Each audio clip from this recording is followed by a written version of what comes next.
Dorival Júnior fará o São Paulo ganhar algum título em 2023?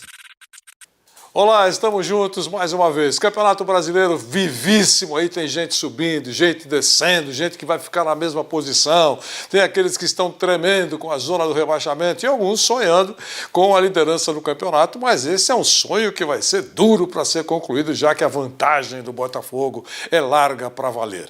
Mas o assunto aqui é a ascensão do São Paulo, que melhorou muito nos últimos tempos. Afinal de contas, o professor Dorival Júnior, o comandante do São Paulo, vai levar esse time a conquistar algum título nessa temporada? São Paulo está vivo aí, Sul-Americana, Copa do Brasil, e está melhorando a sua classificação no Campeonato Brasileiro.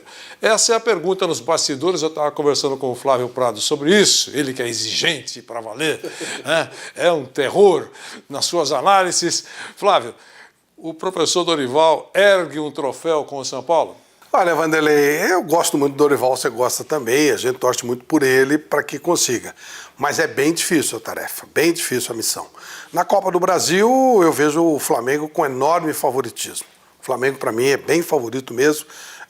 O jogo de São Paulo e Corinthians, eu até vejo um certo favoritismo do São Paulo. Está melhor o Corinthians está brigando, né, aquele sufoco ainda não desapareceu o risco de rebaixamento, a gente sabe disso. Então o Corinthians tem outras prioridades, embora vá priorizar também essa Copa do Brasil, dá dinheiro e tal, mas acho que o São Paulo entra com favoritismo. Agora com o Flamengo já a coisa é mais complicada. Acho que o nível do Flamengo é outro nível, outro patamar, como dizia já o Bruno Henrique. Pode dar, mas é difícil.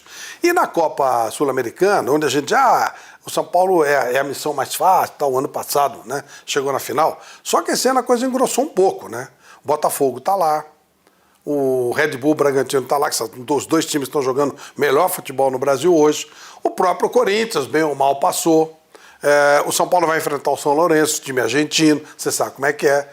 Ficou bem mais difícil do que no ano passado o São Paulo chegar à final e eventualmente ganhar um título.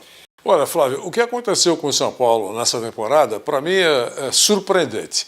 Eu acho que o São Paulo estava numa situação muito difícil, está na pindaíba. Se ele terminasse entre os 10 primeiros na classificação do Campeonato Brasileiro, a torcida que tem prestigiado, né, tem levado grandes arrecadações ao São Paulo, lotado muitas vezes o Morumbi, soltaria rojões, ou deveria soltar rojões, pela situação do São Paulo. 10º lugar está bom, ótimo, escapamos do rebaixamento. Poderia pensar o torcedor apaixonado do São Paulo. Nas outras competições, então, nem pensar grandes voos, porque o elenco não é bom, não funciona. O professor, qualquer treinador de São Paulo nos últimos tempos, olha para o banco e chora. Então não tem muita coisa para pretender, para sorrir, né? E aí o que aconteceu? O São Paulo começou a melhorar muito. O desempenho em campo ainda está distante, mas melhorou muito em relação ao que tinha.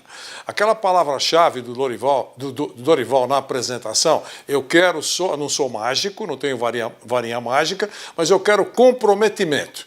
E a partir do primeiro momento que ele chegou lá, esse elenco começou a mostrar mesmo boa dose disso, em todas as competições. E ele tem usado o elenco. Tem descansado alguns, aqueles que sentem mais, tem usado jogadores da base, né, que todo mundo fala há décadas, as joias de Cotia. Enfim, ele tem ajeitado a casa lá. Nessa última disputa com o Palmeiras, eu achava que o Palmeiras ganharia as 2 partidas. E falei isso várias vezes por aqui. E o São Paulo ganhou as 2 partidas e poderia ter vencido por um placar maior, tanto a primeira como a segunda. Então, diante desse cenário todo, eu acho que o São Paulo tem chance de erguer uma taça. No Brasileiro eu acho muito difícil, mas está vivo por aí. E ainda tem muito campeonato pela frente. Agora, nas 2 outras competições, Copa do Brasil e Sul-Americana, ele pode fazer o que fez com o Palmeiras. Ele entrou, não era favorito, ele era zebra. Vai tomar um pau desse time dirigido pelo professor Abel Ferreira e sua tropa, e não aconteceu isso. Por isso que eu acho que, eu fiz um outro discurso, mas vou na sua linha. É difícil, mas existe a possibilidade, porque São Paulo tem feito algumas coisas que muita gente não esperava, nem os torcedores, hein? Que, aliás, prestigiaram o tempo todo. Mesmo o time na pindaíba, eles estavam lotando o Morumbi. Uma coisa você tem razão, Vanderlei, esse time do São Paulo, já na época do Rogério Ceni, é um time que se mata em campo. Isso é uma verdade. E às vezes você consegue uma superação, principalmente se você pegar um time em má fase, você pode superar um time que é até superior a você individualmente, como é o caso do Palmeiras. O São Paulo ele é inferior, o elenco do São Paulo é inferior, bem inferior ao do Palmeiras. Mas o Palmeiras está numa má fase. O São Paulo, né, com motivação, é o time a ser batido e tal. Então o Dorival, o Rogério já conseguiu, o Dorival até deu uma aprimorada nisso, tirar mais até o limite do que os jogadores podem. Se você chegar num time que é até melhor que você, mas o time não estiver jogando tudo que pode, o São Paulo pode chegar. O problema é que tem muita gente que está jogando melhor que o São Paulo ali, né? Então, isso é que eu acho difícil que ele consiga fazer. Mas pode, claro que pode, não é impossível, não. A Copa Sul-Americana, principalmente, é uma competição onde, né, você vê times que não são da primeira linha, tanto que eles estão lá embaixo. Só que deu azar que dessa vez estão lá os times que não eram da primeira linha no ano passado, mas esse ano estão muito bem. Caso que eu citei, Botafogo, o Bragantino estão jogando uma bola muito legal, muito boa. E alguns times argentinos, o São Lourenço foi o terceiro colocado no Campeonato Argentino, a gente sabe como é que é enfrentar argentino, mas o São Paulo está entre os melhores, sim. Agora, a Copa do Brasil é o que eu estou falando, vai ter que se superar muito, vai ter que fazer uma superação até maior do que fez com o Palmeiras, já que o Palmeiras está marcando passo esse ano, não está conseguindo andar, e o Flamengo demonstra alguma melhora nessa última fase aqui com o Sampaoli. Impossível não é, mas acho muito difícil, em que pese tenha que elogiar o trabalho que está sendo feito. E tem um outro problema, Vanderlei. Agora vem a fase de abertura de mercado. Creio que o São Paulo perderá alguns jogadores, porque tem alguns meninos bons, a gente tem falado muito do Beraldo, pode perder um Rodrigo Nestor, pode perder um Pablo Maia.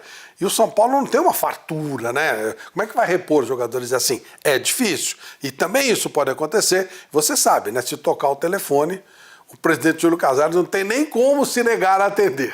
Ele está querendo que toque o telefone. É uma questão de necessidade do clube. Pelo contrário, eles estão esperando, ficam olhando o dia inteiro para o telefone, esperando que ele toque. Né? Muito bom. Uma coisa certa para você, especialmente o torcedor do São Paulo. Você vai acompanhar a caminhada do São Paulo na Sul-Americana, na Copa do Brasil, no Campeonato Brasileiro, aqui pela Jovem Pan, pelo nosso canal no YouTube, Jovem Pan Esportes. A gente transmite, você acompanha toda a nossa tropa, pelas nossas emissoras, a AM620, FM 100,9, a nossa Jovem FM 76,7, as nossas afiliadas, pelo Panflix, por todas as plataformas, a caminhada do São Paulo e de todos os demais clubes importantes do Brasil. Flávio, um abração para você. Valeu, Vanderlei. Até a próxima.